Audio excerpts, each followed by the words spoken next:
Infinite Warfare in general is an underappreciated game, and today I wanted to do a quick overview on some of my favorite weapons, because these weapons are underrated, very fun to play with, gimmicky and interesting, and that's all of the things I love. So today we're going to be talking about some of my favorite Infinite Warfare weapons. If you don't like these weapons, dislike the video and unsubscribe. Starting off here in no particular order, the Type 2 Assault Rifle. Now this gun treated me well halfway through the life cycle, and then after I took a break from the game for about a month, I came back and couldn't use it worth a damn.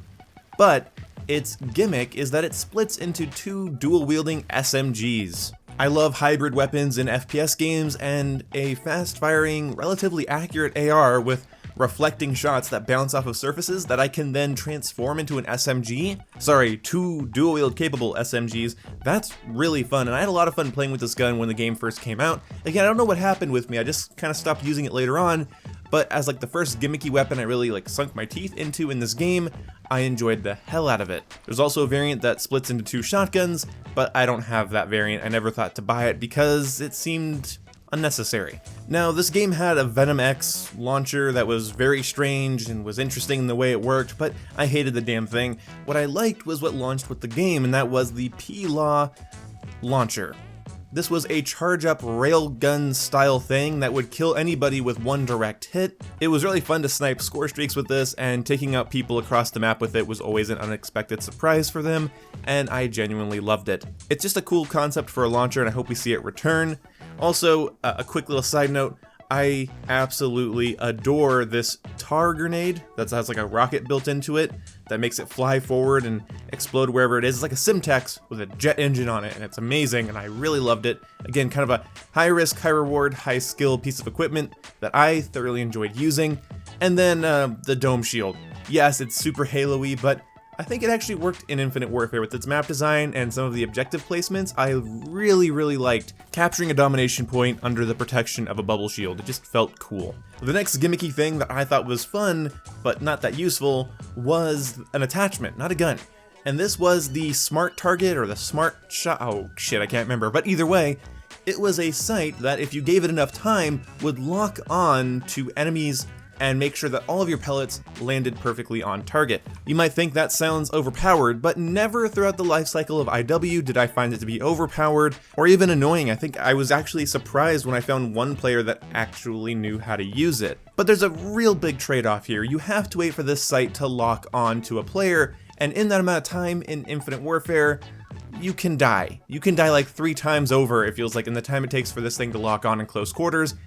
And if you are not locked on, as you can see here, your pellets go wherever the little dots are, and this is not really a spread pattern you want, so you either get ready to hip fire or take some extra time, and so that's a nice trade-off. If you take the extra time, you get like a guaranteed kill, but you're giving the opponent more time to kill you. So if they whip out one of these really coolly animated katanas, they can end your shit. I hate melee weapons in COD. This game was really no exception to that, but you had a much faster time to kill.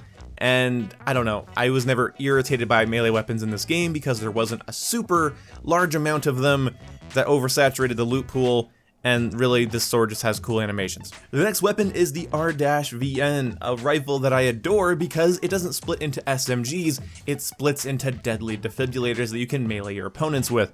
Now again, melee combat in Call of Duty is annoying. Nothing is worse than having somebody slide right into you in Black Ops 3 or Black Ops 4 Infinite Warfare, slide right into you or sit in a corner and wait for you and then just end your life with a melee hit.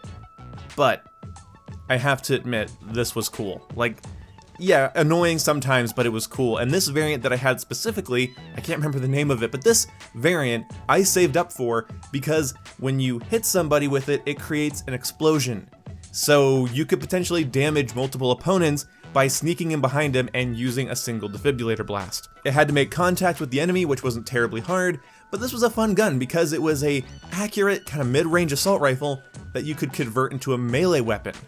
And that's really cool, and this variant was even cooler. And much like most weapons in this game, I just love its aesthetic. It's just so clean and basic, and the shots reflect off of things, which I also think is a cool mechanic, even though I've only got maybe 5 reflect kills since Infinite Warfare came out. I still think it's kind of a fun mechanic. Now this gun, I think it's called the EMC Switchblade, but don't quote me on it, but this is an EMC variant that fires 7 rounds with 1 shot. Now you might think that sounds overpowered, and maybe in hardcore mode it was, but it really wasn't. It was like a shotgun pistol without the instantaneous killing potential of an actual shotgun pistol. Now people have complained about this weapon a lot, but I've actually never noticed it to be that powerful. So again, share your stories down below. Maybe I'm biased because I just didn't run into it and I'm lucky, but I don't think it's that powerful of a gun. It's a semi-automatic weapon that if you hold your aim down sight time, you can actually charge up a much more devastating shot. Again, factor in the fact that this game was very fast-paced with a very fast time to kill and movement speed, and also had specialist abilities, rig abilities that could get you killed. So having this weapon like being called, like people tell me the GRAIL was the most annoying thing in Infinite Warfare, I don't know, I feel like there's a good amount of skill required to use it. There might have been a variant that was just more proficient at this, and it might have even been overpowered. I never went up against it. I'm sorry, I never used it. I never went up against it. I just think this is a cool idea for a gun. FPS games that have guns that charge up and then give you a satisfying one-shot kill are great. That's why I love the Spartan Laser in Halo. This is kind of this game's Spartan Laser. If you were to take the Spartan Laser and tweak it for Call of Duty's gameplay speed and time to kill, this is kind of filling that same role, although there's no real like pilotable vehicles to really take advantage of something like this. Either way, it was fun to get kills with when it first came out. And the fact that, again, all these DLC weapons that I'm going to list came out for free. Not all of the weapons are DLC weapons, but the ones that are, they were free for everyone. Season Pass owners got them immediately, and non-Season Pass owners had to complete a unique challenge for them. So that also adds to the reasons I like these guns, because they weren't just like nostalgia bait all the time. They were interesting weapons that required different playstyles. Yeah, we don't see that anymore. This next one I like because it's a prestige weapon. Now, I would have picked an M16 with grenade launcher before an ARX 160. I don't know why they went with it. I really don't know. The ARX is, I don't think, anybody's favorite gun, but it's in here. And maybe there's a certain like secret story at Infinity Ward as to why this gun's important, because it started in Call of Duty Ghosts. Maybe it was important to them. It's not important to me, but it's the only gun in this game that has a noob tube on it, which is fun. And the fact that you got this for prestiging is even better. It's a pretty balanced assault rifle that doesn't suck really in any regard, and it just comes with a secondary fire mode that happens to be a noob tube. Not an incredibly powerful one from what I remember, but yeah, I never like died over and over again to this thing. It wasn't overpowered, but it was fun to use. You know, you injure somebody, they go around a corner, they don't expect a noob tube, and if you have the ARX 160, they're in for a treat. This next gun, and I've always been kind of curious on how to pronounce it. I believe it's the Raijin, or the Raijin, but it's the EMX. Let's just call it the EMX for the purposes of this. It is a burst SMG, kind of like a slower Chi-Com, not as good as the Chi-Com was in Black Ops 2, but kind of similar. And then it has something that every support player should love. If you love just taking out streaks and annoying things, then this is for you. Now, I don't remember if this thing actually shut down specialist abilities and rig abilities, like stuff like that. I don't think it did, but either way, I know it shut down things like, you know, micro turrets and trip mines and cryo mines and anything really that enemies could just place. You could EMP with the EMX, and it wasn't always the most consistent, but it was cool. A burst SMG with a built-in EMP launcher. I really liked that. I really liked that. Cool inventive ideas like this that aren't, you know, breaking the mold or becoming overpowered, that's great, and I really hope that with Infinity Ward's Call of Duty, whatever they're working on, I hope their post-launch weapons are like this. Interesting guns with multiple firing modes that are fun to use and fill interesting niches. The next gun is kind of an honorable mention, but I loved the VPR. Now, this thing was kind of overpowered when they added it, as far as I remember, but in its current state, it's just a fun-to-use, twin-barreled SMG. It fires 2 shots with each trigger pull, equaling a pretty speedy time to kill, but really, it's not overpowered in its current state. I mean, maybe I'm wrong, but when I last played this game online, I didn't see people running around with it like they did when it first came out, and I love it. I love its aesthetic, I love the way it sounds, I love the idea of a twin-barreled, twin-magazine SMG. It's just cool, it fits the theme of Infinite Warfare's weird post-launch weapons, and it kinda resembles an MP5K, which is one of my favorite aesthetically pleasing guns in the world. So yeah, it's like a sci-fi dual-barreled MP5K, what's not to love? The next gun is an EBR 800, and oh, I love this gun. I had the highest rarity variant, the epic, legendary, whatever variant. I had it, and it fired like a burst, and it was not very good. The standard version of this gun, I ran heavily. I think maybe I had like a cheap variant that had like extra ammo that I ran. But this gun is so fun to use, and I want to see more of this in the future. It is an energy weapon that is like a DMR. It's like a 2-hit kill DMR. Standard fare, not super useful, but satisfying to get kills with. That converts into an AR. It's like a meh DMR that converts into a meh assault rifle, but it's like running overkill without running overkill. In fact, it's incredibly funny to run this and the Type 2 on the same class, because then you have an assault rifle, a sniper rifle, another assault rifle, and dual wield SMGs. Or you could run this with the EMX and have an EMP launcher, an SMG, an assault rifle, and a sniper rifle. How fucking cool is that? Like, do I need to say anything else? Like, even if you hate this game, this gun is fucking cool. It's just damn good. It was well balanced. I never thought it was overpowered. It was high risk, high reward, and it was just satisfying as shit.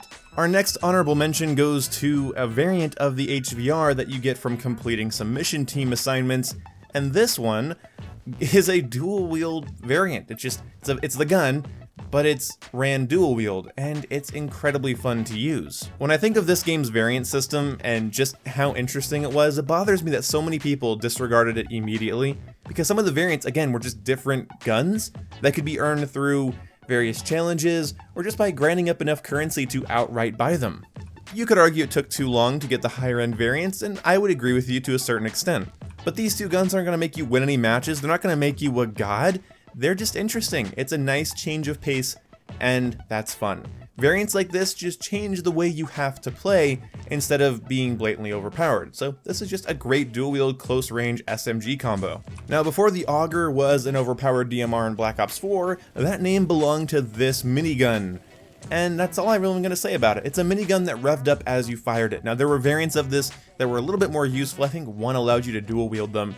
But I never got irritated by these. I never got pushed by tryhards using these guns at all. Most of the tryhards use practical variants of like the K-Bar, the Type 2, and the NV4.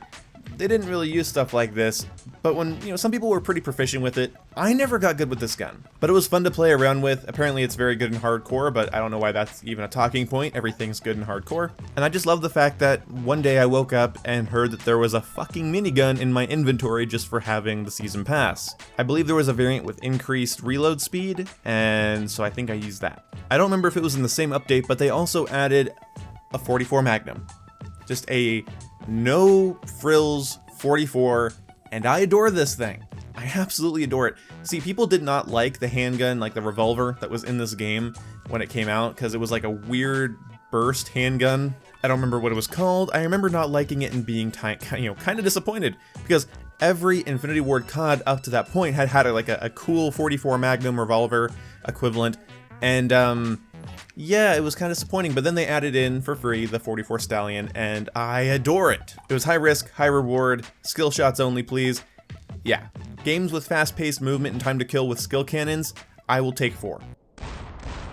Now, this next one caused some contention, and well, it damn well should have. When this gun came out, certain variants of it, and just the base weapon on its own, was powerful.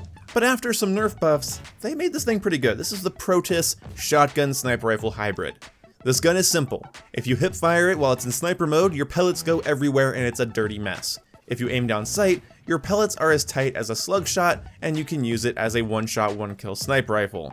You convert it by holding the Y button or the triangle button on your controller, and you have a traditional pump shotgun. So it's either a shitty shotgun, an amazing sniper rifle, or a really good shotgun. I ran this thing quite a bit. You can see old gameplay in my videos of me using this thing. It was satisfying, it was fun, but I knew it was a little bit OP.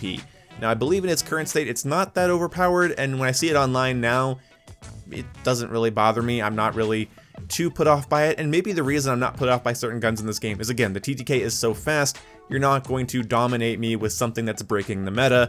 I'll probably just kill you with my suppressed NV4 variant with extra ammunition. Now, this next one was very interesting. It was a variant of the Mauler that I, again, cannot remember the name of, that fired a row of, I think, 6-7 shots. However many, it fired an instantaneous burst of these shots in a vertical row.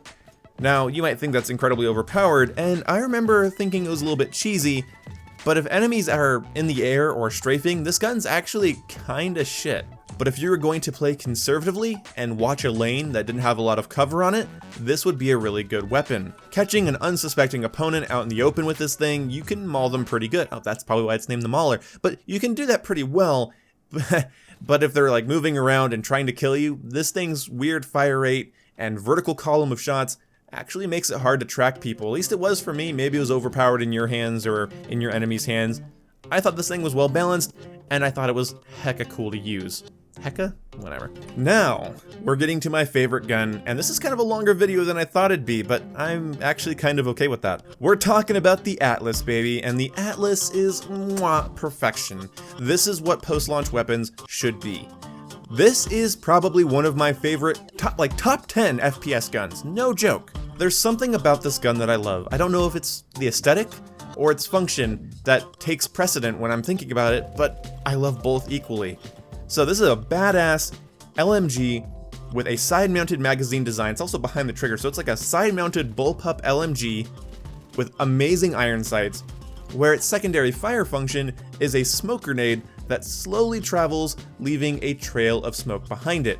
It's not an amazing trail of smoke, but it's disorienting and it's distracting. This LMG could be ran in a multitude of ways. You could gear it for more accurate combat or make it like an assault rifle. I opted for the second choice, and I would run it with a dome shield. This was my domination gun, because if I was going to push a flag, I would first fire the smoke grenade over the flag, and then I would throw a dome shield on the flag, and maybe if I was feeling saucy, I would throw out an explosive drone or a spider grenade off from the point, so I had all my cutoffs covered. I had smoke, I had a shield, and I had a grenade leaving the flag in one direction that I would, assume an enemy would come from, and that is what I would do. This weapon opened up new gameplay possibilities, and out of all of the secondary fire mode launchers in the game, we have the ARX with the grenade launcher, the EMX with the EMP. This one is the most interesting to me. You could also put on a sight that allowed you to see through the smoke. But the reason I don't call it overpowered is because its time to kill was nothing to write home about, and its recoil wasn't amazingly easy to control. It's kind of an unwieldy, bouncy gun, but if you get good with it, it will definitely help you. Whether it's just annoying a camper, capturing an objective, or just having a damn good time in team deathmatch, whatever it might be, this gun was great. And my last honorable mention is the only melee weapon in Call of Duty that I actually think warrants some attention. The absolutely hardest to get variant of the Fireman's Axe. It's not a combat axe, it's a Fireman's Axe. You can hurl the thing over your head, and it's really funny. That's the only reason I like it. Like, this was fun to get kills with. It was a heavy weapon, you could get one kill with it, but the time it would take you to swing the axe again would usually get you killed. And if you were actually able to hit an enemy after throwing it, it just felt so satisfying to have an axe, kill somebody with it, then throw it at somebody else, and then run over and pick it up and throw it at somebody else again. It was fun. It was a combat axe mixed with a melee weapon in its function and form. And really, just imagine going back to Black Ops 2 or Modern Warfare 2 and using a tomahawk or a throwing knife, using it as a melee weapon and then throwing it at somebody. It gives me throwing knife vibes, it gives me combat axe vibes, it gives me tomahawk vibes, it gives me ballistic knife vibes. I love it. This is how melee weapons should be. Slow, clunky, with an added function if you really want to take your risk-reward to the next level. This weapon's not proficient, this weapon's not overpowered, it's just damn satisfying to use. So that's gonna wrap it up for this video. I hope you enjoyed it. If you're a fan of Infinite Warfare, let me know your favorite guns down below. If you're not a fan of Infinite Warfare, tell me what you think about these guns in a vacuum. Pretend this was in a different game and you didn't have any bias against the game at all. What do you think of these guns just by themselves? I think they would make good entries into any FPS game, because they are some of my favorite guns out of all FPS games. Thank you so much for watching, and sorry the video was so damn long.